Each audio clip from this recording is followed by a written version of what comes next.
After a devastating start to the year, Tēnā tātou katoa. the media job cuts keep coming. So, this week, we talk to a man who's seen it all. It's terrible. It's carnage. Brent Impey is a former CEO of TV3. Who would have thought that a medium that was really introduced post-war in the 1950s, had its peak around the turn of the century, would virtually be gone by 2024-25? He's also a former chair of the rugby union. Could one day we see that the All Blacks tests all of them behind a paywall? You've got to pay to see them and the revenue goes to the New Zealand Rugby Union. Absolutely. And now he's a humanitarian, taking aid and rugby to the people of Ukraine. They're never going to lose.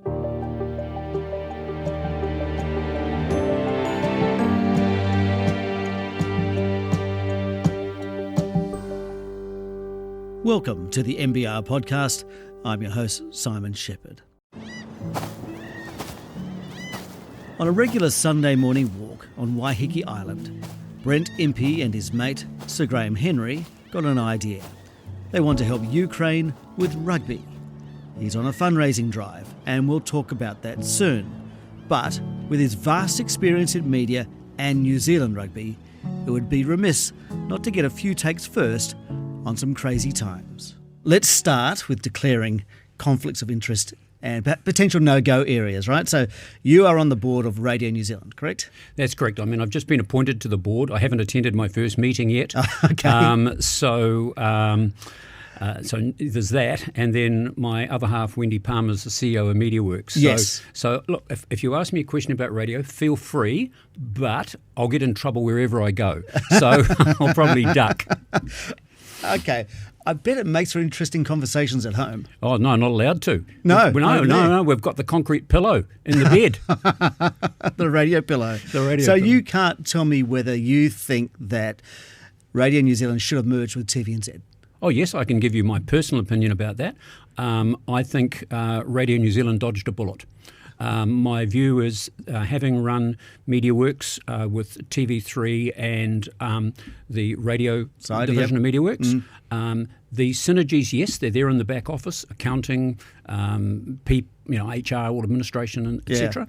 A little bit of news, but not as significant as you may think. But I think primarily you've got a public non-commercial culture and you've got a commercial culture, and I just simply don't think they work. So, I expressed my view on that at the time to Willie Jackson, who, as you know, used to work for me, and I think Radio New Zealand's got terrific opportunities, and as I say, they dodged a bullet. Are you there to restructure Radio New Zealand? No. I haven't even attended my first meeting, Simon. I don't even understand, Okay, all right, and commercial radio, you have a very long history in commercial radio. It's struggling, isn't it?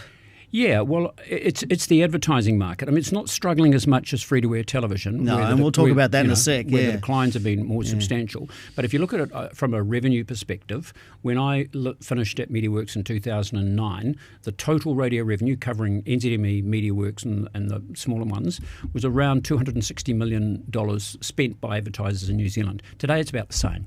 Right. So you've gone on, 15 years, and the revenue's not grown yet. There's been inflation, etc. So the pressures are enormous.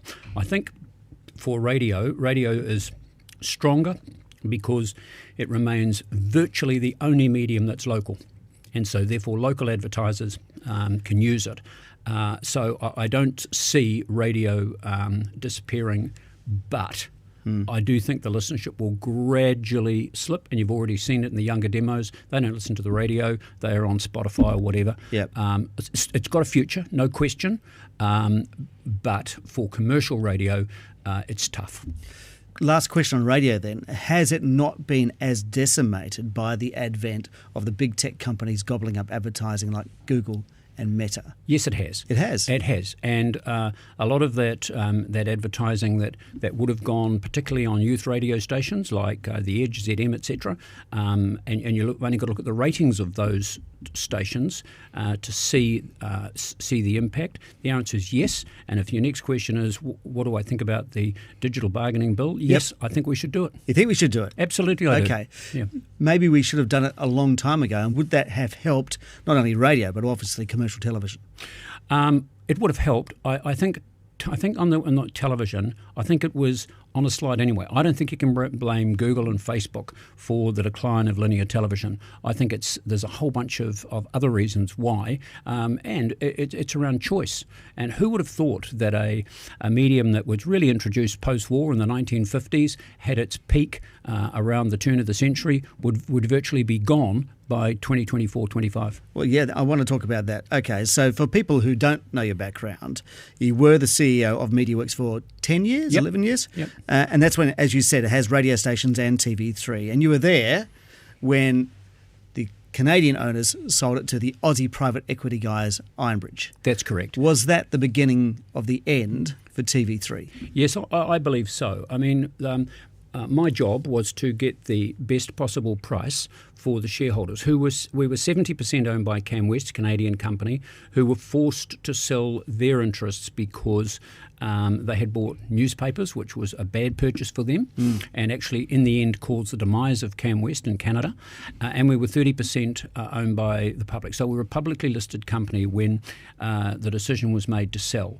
If I think back to the numbers, Simon, we had EBITDA, earnings before interest, tax, depreciation, amortization, of around 70 to 72 million, and Ironbridge paid a multiple of around 11, and my memory is the price was somewhere around 777 million. 777 million? Yes, and so as soon as that deal was done, the next month was the start of the GFC, where the advertising started to come under pressure. So they were under immediate pressure from day one. I think a number of things. One, their timing was very unfortunate. Two, they bought at the peak of free-to-air TV, so they didn't do their homework. But three, the multiple that they paid was ridiculous. Could you back then have ever imagined what you just said a moment ago, and that is the current media landscape, the peak of free-to-air television perhaps just disappearing altogether as an industry? In 2009, 2007, definitely not, because social media hadn't come into play. Right. And while there was the internet, there definitely wasn't the movement of advertising to entities, including the likes of TikTok, Instagram, whatever it may be. Yep. Okay. And so this year we've seen a lot of closures. We've seen, obviously, the closure of Newshub. We've seen cuts to production by Warner Brothers Discovery. TVNZ has canned, iconic shows, more cuts to come, and there's cuts going on in other media organisations as well. How do you describe the current mediascape? On the commercial side of it, it's terrible. It's carnage on the commercial side of media, and very tough for the management and the owners to be able to foresee. Probably a little easier on the commercial radio side because I don't see the slide as being as fast. Linear television, massive problems, and very challenging for the likes of TVNZ and Warner Brothers. So Newshub's closed, and Warner Brothers Discovery has outsourced it to Stuff, which has been a website and a print media organisation. How do you view that? Oh, I think it's very tough. Whether or not I wish Stuff all the best with it. I think it will be quite challenging. Challenging, right. Could we one day see no free-to-air TV news? Yes. Soon? Well, if you take the future of linear television and you think, no, it's the future is going to be streaming, etc., the news you can consume in a whole bunch of different ways, and the video news as well. So is 6 o'clock any longer appointment viewing for people?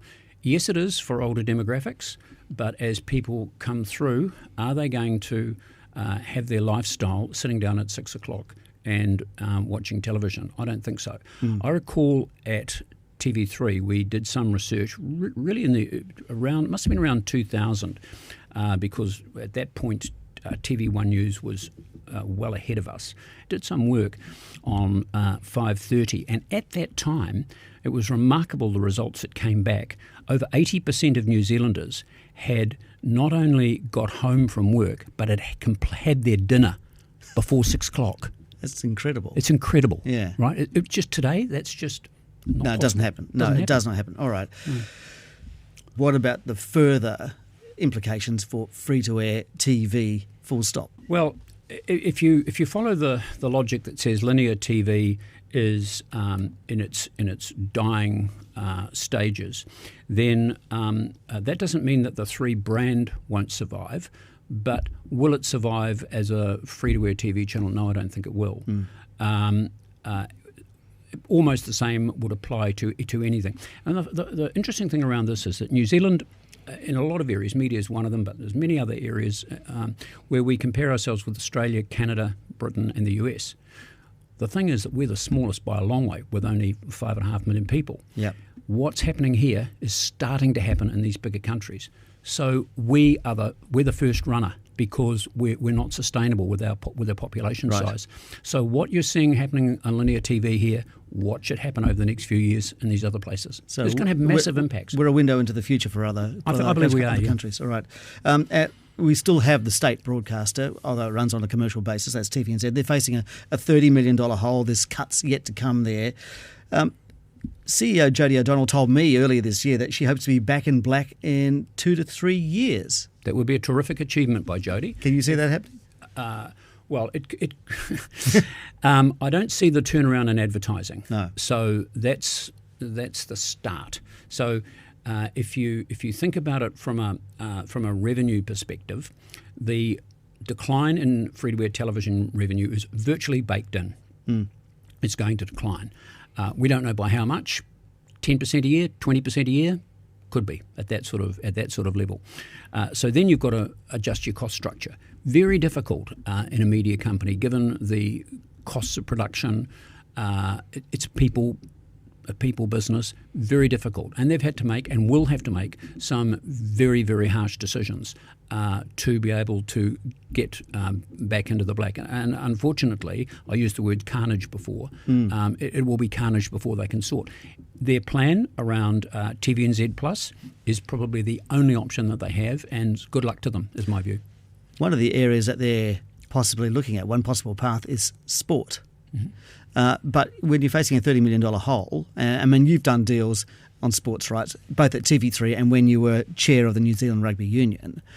And TVNZ is making a play in that area. But if they're facing such a black hole, how can they do that? Sports rights are expensive. Well, I don't think they can afford to pay for sports rights. But then you've got to reverse the argument and say there are certain sports at certain times that benefit from free-to-air. That doesn't mean the free-to-air are going to pay for the rights, but it adds value to their sponsorship, for example. So a sponsor may come along and might take, front of jersey, for example, and it adds value to that sponsorship if you can say, well, the sport's going to be on free-to-air television, as opposed to free-to-air being able to pay for the rights. Right, so that might be the model that they're pursuing. Okay.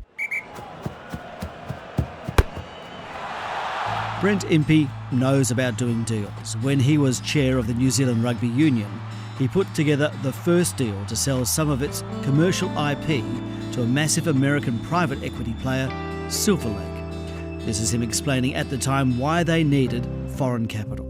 The critical area it has to go to is into that community game, because we want to make sure that we get a return on that investment. How do you think that's working out? Well, to go back in time, to put that into context, I think that was needed. I was the driver of the first deal that the Players Association opposed. I support the second deal. I think that the first deal was slightly preferable in the sense that it created more for a legacy fund, and the challenges in the game are how we're going to fund the community game, how we're going to keep teenage, 12 and 13-year-olds and 18 and 19-year-olds in the game, and how do we make it more fan-centric, how do we help the communities, etc. So I was a supporter of the deal. I think it's taken some time when we've had COVID, etc., to kick it along. Why do I believe the deal was justified? And here's the basis of it. So when I joined the board in 2012, we had 100 million revenue and costs were 100 million. When I left, the revenue was about 260 million. That was 2022, thereabouts. And the revenue 260 and the cost 260. So what happens with rugby is that it's a never-ending demand for money to spend on community, on competitions, on pick anything, head knocks, whatever it is. There's a never-ending demand. The need was to actually create something that was particularly going to drive the All Blacks brand in particular outside of New Zealand. And Silver Lake came along with the best proposal. Yep. I think it's early days, and I think the solution will be found in databasing and a lot of new technology. But I think it's too early to make an assessment on that. Because I see that the commercial director, Craig Fenton, has just left after 12 months this week. Okay. And that the NZRU is also making a content play with its NZR Plus channel. When on the trip to Europe for the All Blacks, they're going to be streaming these minor games versus Munster and Georgia. Is that the revenue stream of the future? Could one day we see that the All Blacks tests all of them behind a paywall? You've got to pay to see them, and the revenue goes to the New Zealand Rugby Union. Absolutely, that's the possible. plan. I mean, if you look at the US sports model. It's quite interesting in that regard, in that they'll often have, so the local team, let's pick the 49ers. Locally it'll be free to air to give benefit to the sponsors, etc., and to drive as much fan viewing as possible. Right. But outside of the area, it'll be behind a subscription wall. Yep. And maybe that's the future here. But what's that mean for the local broadcaster, local rights holders? Sky TV. Yeah. There's a conflict there, is there, or do they just carve New Zealand out? Well, Sky's only got the rights for within New Zealand. The rights outside New Zealand are either negotiated by SANZAR on behalf of the Rugby Championship, or they're negotiated by NZR if it's outside of that. So it's multiple as to what is negotiated. Within New Zealand, the options look to the future. I believe that Sky would not survive without rugby. So they need each other. So the fact is they should be aiming to do a reasonable deal which ensures that the game is properly funded. It sounds like a pretty complex kind of deal-making situation out there in the world of sports rights. New Zealand Rugby is a very complex organisation, Simon. Yeah. You've got two competing forces running. On the one hand, you've got community amateur game via the professional game, and about 0.3% of rugby players are paid. And so you've got that, and only one of them really, the All Blacks, Blackburn Sevens, Women's Sevens, absolutely, are financially viable. And on the other hand, you've got this other conflict between dynamism, like fan-centric, where we're going, making the game more relevant, v tradition. Yeah. Colin Meads, Brian Lahore, etc. Yeah. So you've got these two conflicts running constantly. What a balance. What a balance.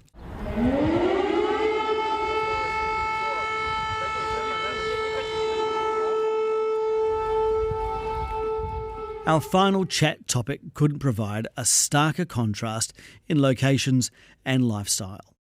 As the Russia-Ukraine war ground on, a group of older men were walking on Waiheke Island on Sunday mornings and reflecting on being so lucky.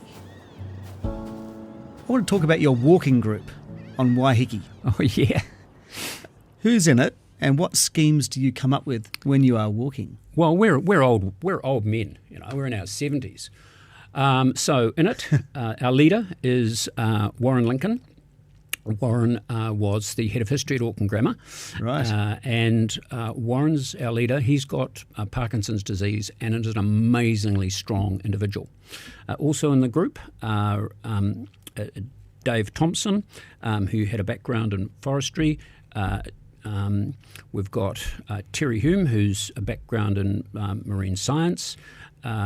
Paul Dykesall, who was the CEO of Bauer Media. Tony Taylor, who ran a very successful business in Christchurch. Sir Graham Henry, obviously All Black coach. Gosh, I hope I've got everybody and myself here. They were the 7. You're the 7. So we were walking one day in 2022, beautiful day, saying we walk every Sunday morning at 8 o'clock, and aren't we damn lucky, aren't we privileged, and look what's happened in Ukraine, and that led us to getting involved in that. Right. So at the moment you are wearing, for listeners who can't see, but you're wearing Kiwi Care Ukraine. Yes. So that was born out of this working group, or is that Tembi Powell's That was group? Tembi Powell's. So Tembi Powell is doing a lot of work in Ukraine at the moment. Yes, and so we decided we would do something, and that led to linking up with Tembi. Graham, Paul and myself became trustees of Kiwi Care, and on the island we raised $74,000 for a truck which takes medical supplies from Kiev out to the front line. I've just been in Ukraine, seen the truck. And what's that like? It's the truck. It's great work. What's Ukraine like? Yes. Well, I tell you what, I was amazed by it. It was not what I was expecting. Okay. So go into Kiev and the city's buzzing. There were traffic jams. People are going to work. Yeah. Yes, there are air raid sirens. They just get on with life. They're amazingly resilient. I actually fell in love with them. They were just awesome people, and you can tell they're never going to lose. They know what happens if the Russians take over. Also, it was like party town, and that may seem strange because there's curfews. They've got to be off the streets by midnight, and there are air raid sirens going on. But they can't plan for the long term. They can only plan for the short term. For example, 2 of the guys who work for Kiwi Care, 2 Ukrainians in their 30s, one was a film producer, the other a property developer. They can't do that sort of work, so they're working for Kiwi Care, and so everything is short term. Right. It made a really interesting atmosphere. They're living for now. They're living for now. Yeah, they have to. You've got another plan, is that right? Now, I'm just going to delve into this. Part of your walking group, Sir Graham Henry. Yes. So he knows a bit about rugby. You know a bit about rugby. Yep. What are you doing in terms of rugby and Ukraine? Yeah, well, so I've just been in Ukraine with Tenby, partly was for Kiwi Care. Yep. We met with Ukraine Rugby, and such an interesting place, driven by a woman called Orinya, and with a board and group of men who really want to do something. So out of it came a plan which split into 2 parts. Part 1 is they want to get Ukraine men and women to the Olympics for sevens. For sevens? And secondly, they want a program for under 18 and under 20 men. Remarkably, they still play sevens tournaments while the war's on. And remarkably, their season, which goes April to November, the 5 biggest cities play a rugby competition.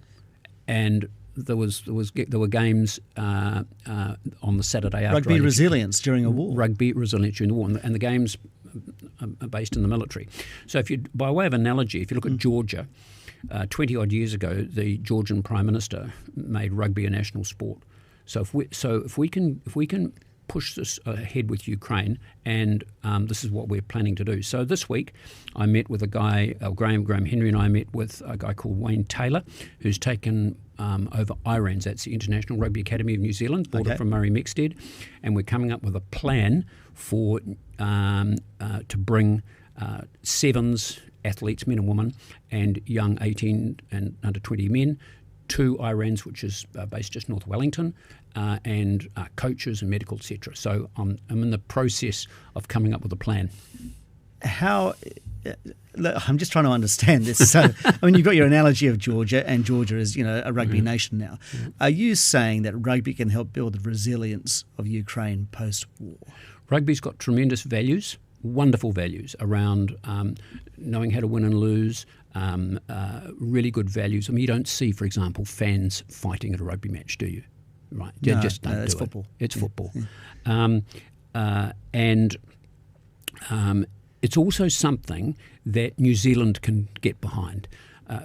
Where we're post the war, there'll be all these demands for UN-type organisations like UNICEF, etc. But what could New Zealand do and New Zealand stand out? What are we good at? Now, there are a whole bunch of things we are good at, but rugby is one of them. Could we make that our thing to help Ukraine from a small country of New Zealand size? I think we can. So here's the question. You got your plan for taking rugby to Ukraine. How are you going to do that? How are you going to afford it? Well, we're going to have to raise money. And there are probably 4 areas we can raise money. Hopefully, we can get some New Zealand government support. Iran's is interesting because they have space on their kit for commercial sponsorship. Thirdly, we're looking really for philanthropists. We have some. There are New Zealanders who have been incredibly generous to KiwiCare Ukraine. And fourthly, there are various foundations in New Zealand that provide support for good programs, and we hope to position it as one of those. So we're in the fundraising game. You're in the market. In the market to take rugby to Ukraine. Brent Impey, thanks so much. Thanks, Simon. And that wraps up this episode of the NBR Podcast. Links to all the audio used are in the description. Thanks to content producer Jake Latham and Joseph Hitayasu and creative director Michael Hickmott. For early access to new episodes, subscribe at nbr.co.nz. Our next episode drops on Thursday. I'm Simon Shepherd. We'll catch you then.